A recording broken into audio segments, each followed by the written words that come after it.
Lakeland Church, would you please welcome Steve Naylor to the stage now.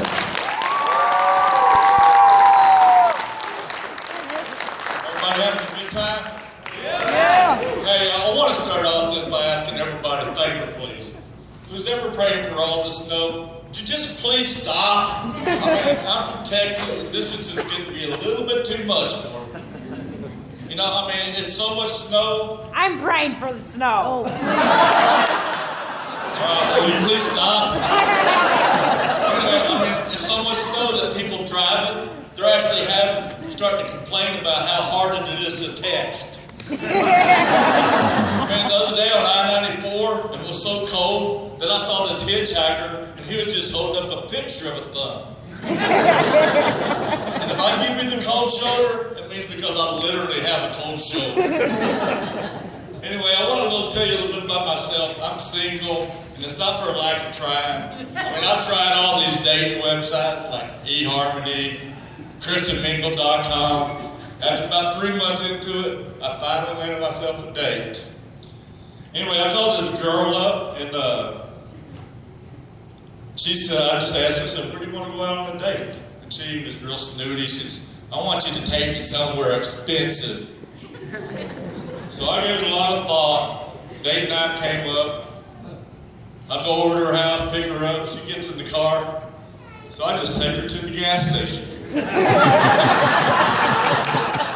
you know, single life, that's probably why I'm still single, right? But, you know, single life, it's going pretty well for me. I mean, actually, it's really working out. I think I figured something out. I think I'm the one. But all these mix-ups and misunderstandings, things wouldn't have happened in all my life. I mean, I can think of the first misunderstanding I ever had. I think I was 8 years old. We had this uncle to live with me. And one day he was hammering a nail and he hit himself on the thumb. And he said a curse word. And he looked over at me and says, oops, excuse my French. And then I think the next day he stubbed his toe on one of my toys laying on the floor. He said another swear word. Then he says, excuse my French. So I was in 3rd grade. My 3rd grade teacher one day asked all the students, he says, can any of your students speak a foreign language? And I raised my hand.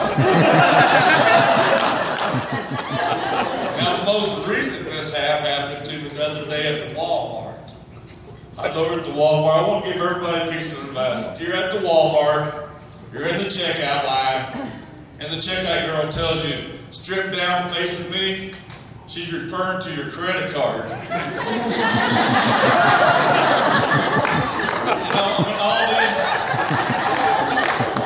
all these mix-ups and misunderstandings, it's really not my fault. I got this medical condition or something. I call it CDO. It's sort of like OCD. But it's in alphabetical order like it should be. I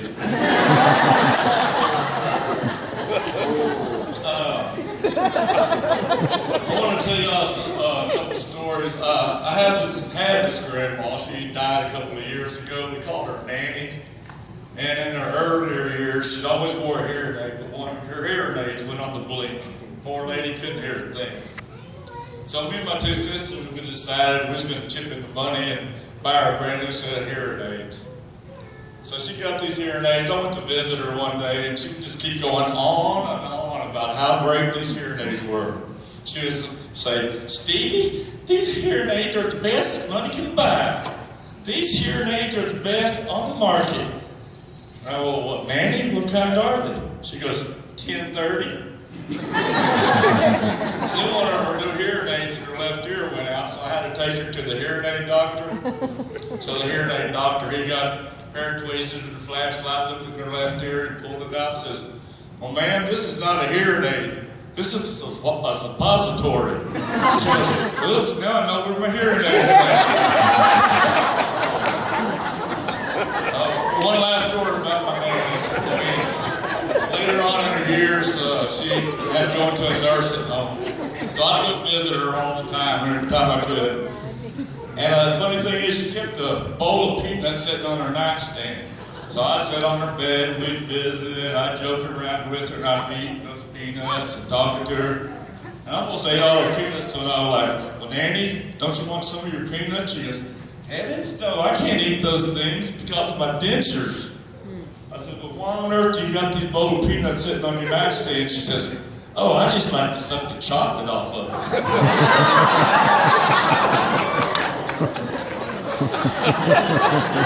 One last story, then I'm going to go. I said some more stuff. I wanted to tell y'all a story. I'm from Texas, of course.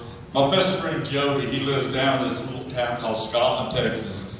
There's probably about 100 people in the whole population. He goes to this little Baptist church there. I mean, it's real little, about 20 people in the whole congregation. So he asked me, he says, Steve, you want to come visit my church with me one Sunday? And I go, sure, sure. So we show up at the church on Sunday. He introduced me to all 20 people in the congregation, right? So we go sit down on the front row. The preacher, he gets up and he walks up to the pulpit. And he looks right at me and he points his finger.